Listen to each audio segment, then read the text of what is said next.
Friends అందరికీ నమస్కారం అండి. మన యొక్క తెలంగాణ రాష్ట్ర వ్యాప్తంగా ఆసరా పెన్షన్ తెచ్చుకునే వారికి సమయం దగ్గర పడుతుంది. వారిలో కంగారు మొదలైంది. అసలు ఈ నెల పెన్షన్ వస్తుందా? ఎంత వస్తుంది?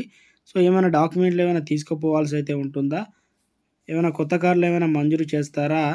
ఎటువంటి పెన్షన్ ఏమైనా పెంచే అవకాశాలు అయితే ఉన్నాయా?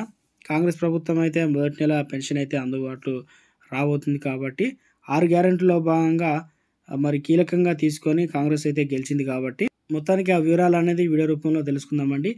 వీడియోను పూర్తిగా చూడండి. ఇన్ఫర్మేషన్ అయితే అర్థమవుతుంది. ముందుగా వీడియోస్ ఉన్న ప్రతి ఒక్కరు కూడా లైక్ చేయండి.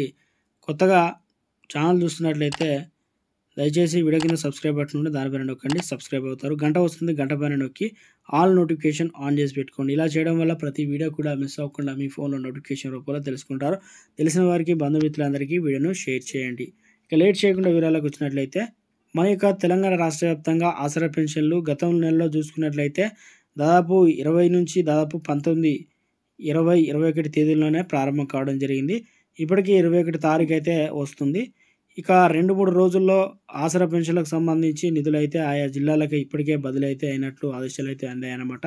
సో, ఎంత వస్తుంది ఏందనేది ఇంకా గ్రామాల్లో అయితే పోస్ట్ మ్యాన్‌కు ఒక జీవో కూడా రిలీజ్ అయితే కావాల్సి అయితే ఉంది. పెన్షన్ పొందుతున్న మరణించిన కేసులో భాగస్వామికి ఇచ్చేటువంటి పెన్షన్ త్వరితగతిన మంజూరు చేయడంపై దృష్టి కేంద్రీకరించాలని కలెక్టర్లు గ్రామీణాభివృద్ధి శాఖల అధికారులు అయితే ఆదేశించారు. పెన్షన్ పొందుతూ చనిపోయిన వారి పెన్షన్ తక్షణమే డెత్ సర్టిఫికేట్ తెప్పించి జీవిత భాగస్వామికి వచ్చేలా చూడాలన్నారు. ఈ విషయంలో జెడ్పీటీసీ అనగా ఈఓ అన్ని మండల అధికారులతో ఎప్పటికప్పుడు సమీక్షించాలని, అలాగే మున్సిపాలిటీలో కమిషనర్లు సైతం తక్షణ చర్యలు తీసుకోవాలని ఆదేశించారు. ఇక ఐడీఓసీలో నిర్వహించిన జిల్లా అధికారుల సమ్మిళిత సమావేశంలో ఆయన వివిధ అంశాలపై అధికారులకైతే సమీక్షించారనమాట.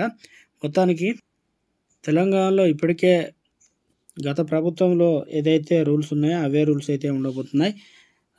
భర్త చనిపోయినట్లయితే భార్యకు పెన్షన్ వచ్చినట్లయితే 15 రోజుల పెన్షన్ అయితే మార్పిడి చేయాలి. అలాంటి వాటిని గుర్తించాలని కలెక్టర్కి అయితే ఆదేశాలు అయితే అందాయన్నమాట.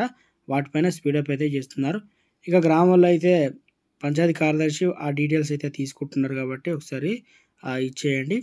ఇక ఈ నెల పెన్షన్లకు సంబంధించి చాలామంది కంగారు పడుతున్నారు. అసలు డబ్బులు వస్తుందా లేదా? గత నెలలో మనకు చేయూత పెన్షన్ అనే కార్యక్రమం కాంగ్రెస్ ప్రభుత్వం అయితే హామీ ఇచ్చింది మేనిఫెస్టోలో.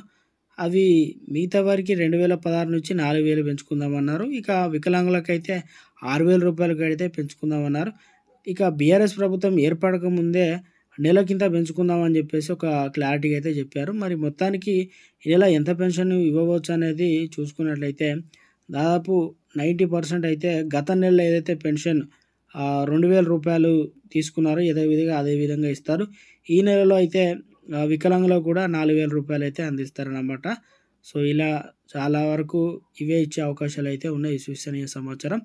ఏమైనా కొత్త కార్లు తీసుకుపోవాలంటే గతంలో ఏదైతే కార్లు ఉన్నాయో అవి అయితే చెల్లుబాటు అవుతాయన్నమాట. ఇప్పుడైతే మార్చడానికి అవకాశం కూడా లేదు కాబట్టి ఎవరు కూడా కంగారు పడకండి. ఏ రోజు ఇస్తారు? దీనికి సంబంధించి ఆసరా పెన్షన్లు డబ్బులు అనేది విశ్వసనీయ సమాచారం అందిన వెంటనే మీకు వీడియో రూపంలో మరోసారి తెలియజేస్తాను కాబట్టి అందరూ లైక్ చేయండి, ఛానల్ సబ్స్క్రైబ్, సపోర్ట్ చేయండి. Thanks for watching.